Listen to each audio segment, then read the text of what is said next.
Bonjour. Alors aujourd'hui, on va explorer une vision assez singulière des origines de l'homosexualité. Oui, Ça vient d'un extrait audio qu'on a reçu. Et c'est une perspective, assez unique. mhm, Notre but, c'est vraiment de la décortiquer, de comprendre la logique interne. Sans jugement, hein. absolument. On va regarder les concepts clés, procréation, esprit, genre, et surtout le rôle central qui est donné à l'éducation par les parents. Exactement. Et il faut bien préciser, je pense, que notre analyse, elle va porter uniquement sur les idées de cet enregistrement spécifique. Voilà. On cherche à comprendre comment la source construit son raisonnement, qui semble s'appuyer sur des bases spirituelles ou peut-être religieuses très particulières. Oui, c'est ça. On ne valide rien, on n'invalide rien, on expose juste. Selon l'extrait, le Père transmet l'esprit. Il est nommé Adam. Et cet esprit serait, neutre au départ, sans genre défini. D'accord. Neutre. Et la mère, elle, porte le corps physique. Mais le truc curieux, c'est que cet esprit, même dans le ventre, même à la naissance, Oui. il ne connaîtrait pas son propre genre.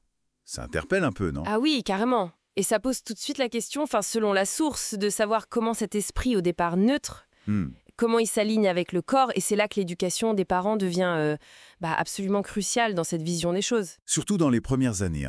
Voilà. Surtout les premières années, on parle de jusqu'à 7 ou 8 ans. L'idée forte, c'est que les parents, ils ont une mission.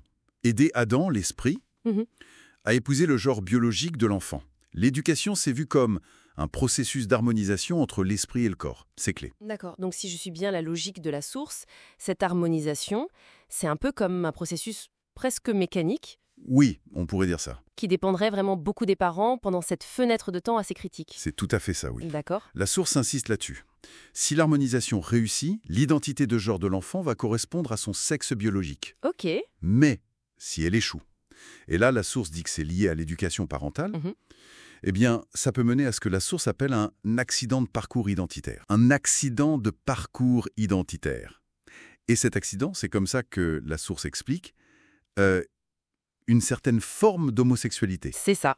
Ce serait le résultat d'une éducation ratée, c'est le mot utilisé, où l'esprit, il ne s'est pas bien aligné avec le corps. Voilà.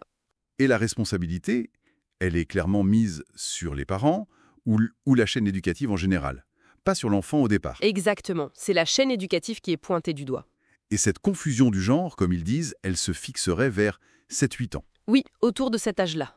La source va même jusqu'à dire que l'homophobie, en fait, viendrait de l'ignorance de cette origine accidentelle. Oui, c'est un point intéressant de leur argumentation, mais là où ça devient encore plus, Oui. c'est que la source fait une distinction très nette entre cette homosexualité accidentelle, issue de l'échec éducatif, Mhm. et une autre forme, celle qui serait convoitée, désirée, choisie. Ah d'accord, donc il y aurait deux types. Selon cette source, oui, le contexte pour la deuxième, c'est un choix conscient, motivé par des buts personnels pour intégrer des groupes par convoitise. C'est le terme employé. D'accord. Et c'est seulement dans ce cas-là, celui du choix délibéré, Oui. que la source utilise une référence biblique parlant d'abomination, et elle suggère que ce choix ouvrirait la porte à des esprits. Ah oui, c'est très précis comme distinction. Et pour renforcer ce rôle des parents, la source dit quoi sur l'école, par exemple, l'éducation nationale? Elle l'écarte complètement de cette mission d'alignement esprit-genre. Carrément. Oui. Si présentée comme une tâche, qui relève exclusivement du père et de la mère. D'accord. L'exemple des vêtements unisexes est même cité comme quelque chose qui pourrait semer la confusion chez l'enfant, selon eux. Ok, je vois. Et pour revenir à l'interprétation de la Bible qu'ils proposent, elle est aussi assez particulière. Comment ça? Selon l'extrait, la Bible ne condamnerait pas l'homosexualité accidentelle. Elle chercherait plutôt à en expliquer la cause, donc l'échec éducatif des parents, pour les responsabiliser. Ah oui, oui, d'accord. Une lecture orientée.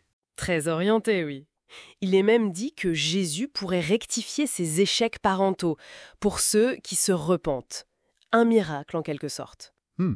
Par contre, pour l'homosexualité choisie par convoitise, là, il faudrait une délivrance. Ok. Bon, si on récapitule les points principaux de cette perspective, qui est quand même très, très spécifique. Oui. On a d'abord cette idée d'un esprit Adam qui naît asexué. C'est ça. Ensuite, le rôle absolument déterminant de l'éducation, par les parents, très tôt, pour harmoniser cet esprit avec le genre biologique. Le point central, oui. Et finalement, cette séparation très nette entre une homosexualité vue comme un accident lié à cette éducation et une autre qui serait choisie consciemment. Voilà. Ce qu'il faut vraiment retenir, je crois, c'est cette tentative de construire un modèle de cause à effet très direct. Oui, Entre une action parentale spécifique, ou son absence, et une orientation sexuelle.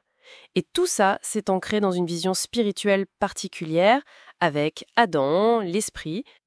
C'est une structure de pensée vraiment très définie. Et pour terminer, peut-être une petite piste de réflexion.